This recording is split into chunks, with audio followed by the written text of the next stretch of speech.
kita berharap sesuatu yang beda, tentu kita butuh melakukan hal yang beda. Tidak mungkin kita berharap yang beda, kita melakukan hal-hal yang biasa-biasa saja, sama dan sama terus. Tentu hasilnya akan sama, itu yang pertama.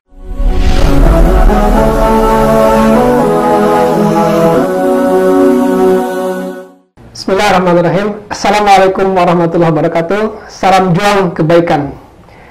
Kembali kita bisa bertemu di sini, alhamdulillah, dan kita kedatangan seorang tamu yang istimewa bagi saya, tentunya nanti juga bagi teman-teman punya kebaikan ya. Di sini ada Ustadz Rudy Ahmad, Masya Allah. Allahu Akbar. Allah Akbar.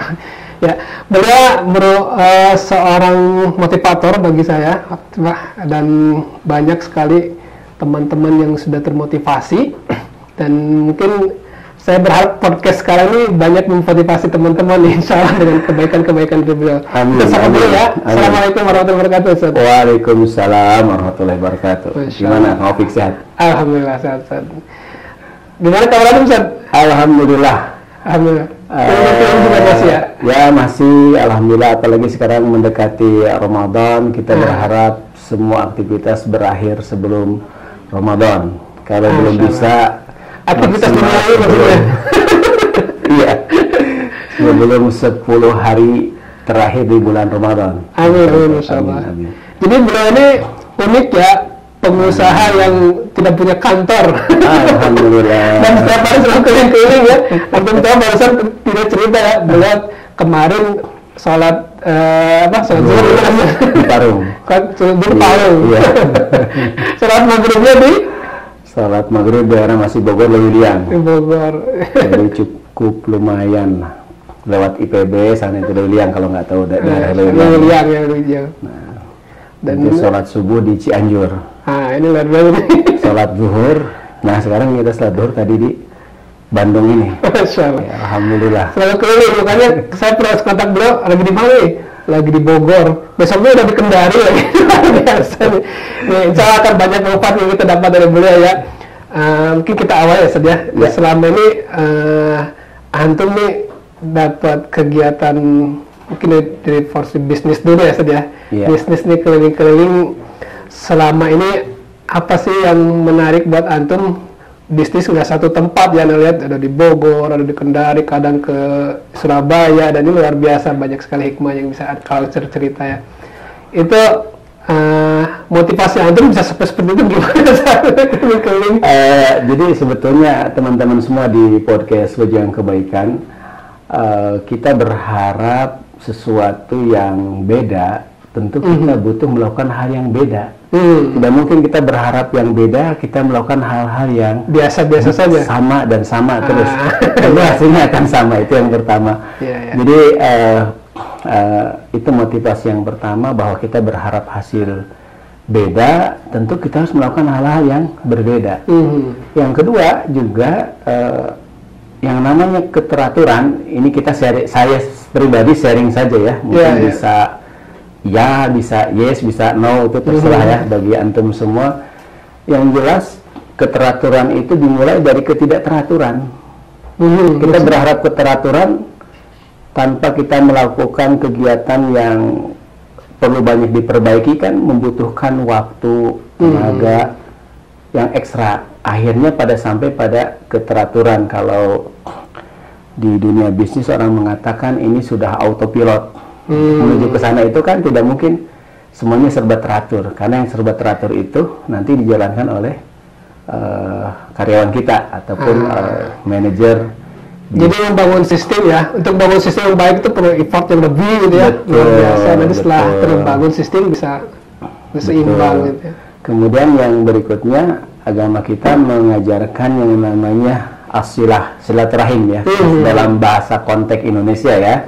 Karena kalau secara agama kita pahami bersama, silaturahim itu adalah hubungan dengan orang-orang yang memiliki hubungan darah ya. Rahim, memiliki hubungan rahim, itu jelas diutamakan. Tetapi begitu kita ketemu dengan banyak orang dengan selalu berpikiran positive thinking, kita setiap kita begitu ketemu orang pasti suka ada label yang akan kita sematkan ke orang tersebut kan. Iya. Tapi persepsi tadi jangan sampai keluar dari mulut kita. Karena kalau kita sudah melabelkan sesuatu akan susah kita mengambil manfaat dari orang tersebut. Saya ketemu banyak orang di banyak tempat itu, kita istifadah, mengambil manfaat dari si A, si B. Selalu berpikir positif saja.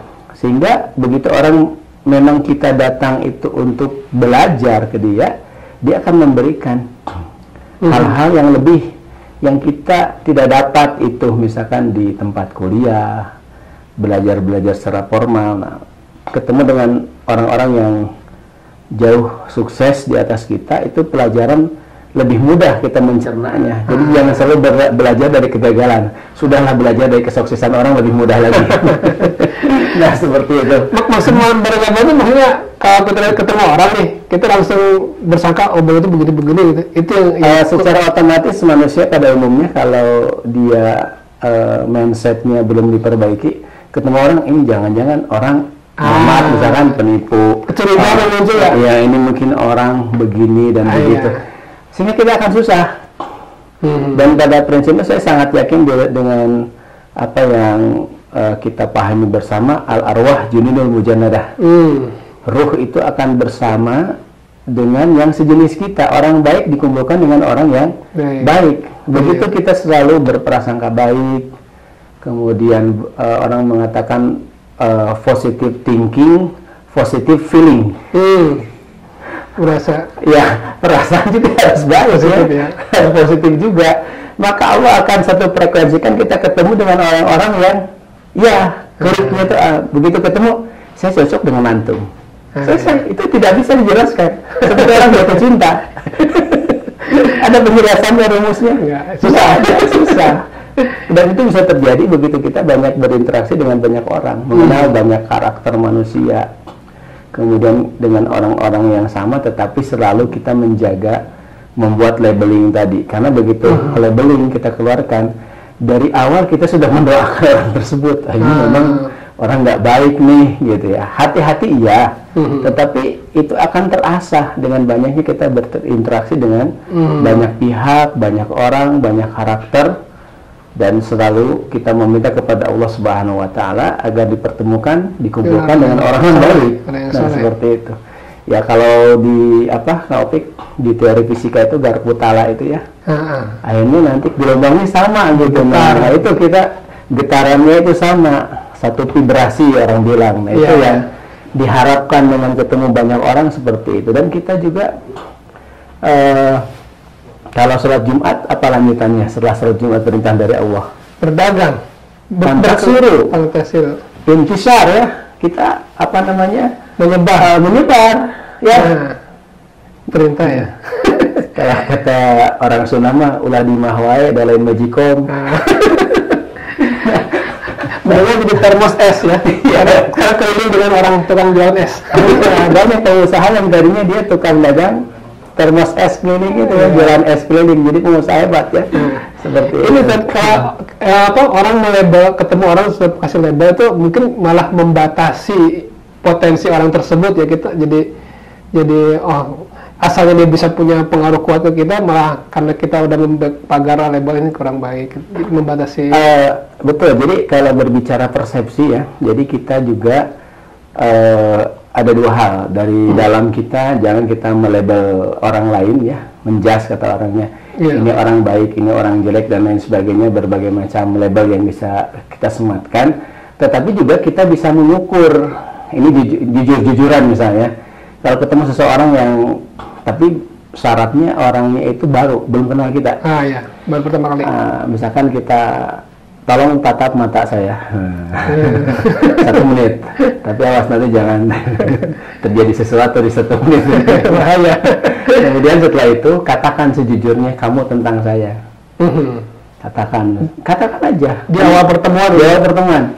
Katakan misalkan sebutkan misalkan 5 saja. 5 hal. Misalkan kamu orangnya itu ramah, kamu itu orangnya itu misalnya bahkan pemarah, kayaknya kamu orangnya itu kaku dan lain sebagainya. Kita random ya di beberapa orang. dipastikan hasilnya akan sama. Nah itu artinya apa? Persepsi orang tentang kita. Hal ini belum tentu benar, belum tentu salah, tapi jangan diabaikan. Kita coba perbaiki, jangan-jangan benar karakter itu pada diri kita. Sehingga kita dengan Nabi kita, begitu ketemu dengan Nabi Muhammad SAW mengatakan, saya tidak melihat pendusta. Bukan wajah pendusta, ini wajah orang yang baik, wajah orang yang jujur. Di saat pertama kali jumpa ya? Pertama kali jumpa. Sehingga lihat, para ulama-ulama terkenal dulu ya, misalkan salafus saleh itu ada murid-muridnya itu pengen ketemu gurunya, lihat mukanya hilang semua kesulitan. Masya Allah. Karena positive feeling, positive thinking ya. Betul-betul membawa bahasa orang ya, aura positif. Senang gitu ya, lihat kamu tuh kita udah senang. Bahkan nanti kenikmatan kita di surga yang paling tinggi setelah orang mendapatkan semua nikmat itu apa? Ketemu dengan wajah. Melihat wajah Allah. Jangan melihat wajah Allah. Kisah Nabi Yusuf alaihissalam, perempuan bisa memotong jari ya, nggak kerasa itu memotong jari ya. Melihat ciptaan Allah yang luar biasa. Masya Allah, Masya Allah. Ini bukan manusia, ini kata malaikat. Kenikmatan yang sampai bisa mengalahkan seperti itu. Iya, iya. Nah, itu. Jadi antum kan sering ketemu orang ya saja, karena sering keliling-keliling. Mungkin ada sih orang yang bilang kan, oh kalau ketemu dia nih bawaannya udah enak banget gitu. Mungkin karena feeling pertama kemudian udah beda gitu, bawaannya udah beda. Nah, mungkin karena antum punya pengalaman, pengen tahu misalnya kalau ketemu orang dengan bawaan seperti itu, pernah nggak bersaing ketemu dengan bawaan seperti itu, dan gimana cara menghadapi orang seperti itu? Sebetulnya kan konsep sederhana. Kalau kita tidak punya kepentingan dengan orang tersebut, tinggalkan saja. Kecuali ada konteksnya, kalau kita dalam dunia kita ya, di agama kita, kita mau mengingatkan, atau bahasanya berdakwah, ya sampaikan. Dan setelah disampaikan, tentu respon berikutnya ya terserah orang tersebut. Tidak mesti harus mengikuti, harus iya, gitu kan, seperti itu. Tapi minimal yang namanya poin tersebut sudah masuk, bahasa kitanya hidayatul irsadnya sudah masuk, apa yang kita inginkan. Nah, kemudian yang berikutnya, saya punya sebuah keyakinan bahwa masing-masing kita itu harus menjadi magnet. Bagaimana cara menjadi magnet? Agar orang, kalau magnet kan besi itu nempel, menarik. Besi itu menarik semua, datang gitu ya. Bahkan sesuatu kalau sudah menjadi magnet luar biasa ya, mau di bidang apapun. Misalkan ada, oh kalau di Bandung ini kan kuliner luar biasa ya, karena kuliner yang masuk banget susah gitu ya, orang sering gitu ya, karena itu sudah jadi magnet. Kenapa bisa seperti itu? Karena tadi personality-nya tadi ya. Nah, bagaimana kita memperbaiki personality kita menjadi magnet tadi. Nah, bagi kita seorang muslim tentu setelah, kalau wajib nggak usah ditanya ya, sholat wajib, puasa wajib, sebentar lagi kita bulan Ramadan. Yang lebih dari itu, satu, di prinsip kita bersihkan dari dosa-dosa, memperbanyak istighfar pada Allah Subhanahu Wa Taala. Faqultu astaghfiru rabbakum innahu kana ghaffara. Kemudian menjauhkan dari berbagai macam kemaksiatan, meningkatkan ketaatan. Selanjutnya yang perlu diperbaiki apa? Adalah pikiran kita, karena secara teori berapa persen katanya kita ini hidup dipengaruhi oleh pikiran. Otak bawah sadar kita itu di atas 80%. Oh itu ya. 12%-nya itu adalah otak sadar. Sisanya kalau orang menggunakan otak sadarnya dia stres. Contoh sederhana itu, orang yang baru belajar naik motor. Bagaimana dia naik motor itu? Tegang banget, naik motor, naik mobil, tegang banget gitu ya. Ya, orang pertama kali nyetir ke Jakarta di klakson, itu udah keringatnya itu keringat dingin ya, lahir batin itu. Karena dia menggunakan otak sadarnya. Begitu dia menjadi sesuatu yang sudah otomatis, kegiatan yang dia otomatis ya, bawah sadar itu, maka dia bisa sambil nelpon, bisa sambil melakukan aktivitas apapun gitu. Bahkan membahayakan sebetulnya, nggak boleh itu berkendara sambil main handphone, ingatkan seperti itu.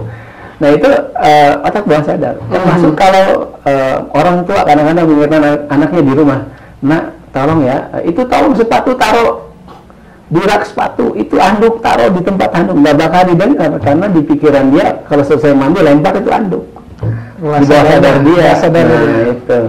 Jadi ini banyak orang yang tidak menyadari bahwa Allah Subhanahu Wa Taala menganugerahkan kepada kita fisik kita. Ini ibaratnya software, hardware-nya kita. Nah, software-nya itu adalah apa yang ada di kepala kita. Contoh yang lebih real lagi, kita deket ya ke lapangan gazebo ya. Misalkan ada orang yang posturnya kayak saya nih, bilang, saya pengen kurus misalkan ya. Dia langsung misalkan beli sepatu, bahkan beli sepeda, dipastikan nggak sampai sebulan berhenti. Karena nggak bisa berhenti. Karena ini tidak ada filenya di kepalanya, file dia untuk berolahraga. Nah, termasuk tadi file kebahagiaan. Kalau orang tidak ada file kebahagiaan di kepalanya, tidak akan ada kebahagiaan. Masya Allah. Ini menarik nih. File kemakmuran. Kalau tidak ada kemakmuran di kepalanya, tidak mungkin ada kemakmuran. Bingung carinya. Karena nggak ada filenya. Yang namanya software bagaimana? Kamu bisa dipasang, bisa juga dicabut. Nah, seperti itu konsepnya. Masya Allah, luar biasa nih. Kita akan bahas nih lebih lanjut masalahnya.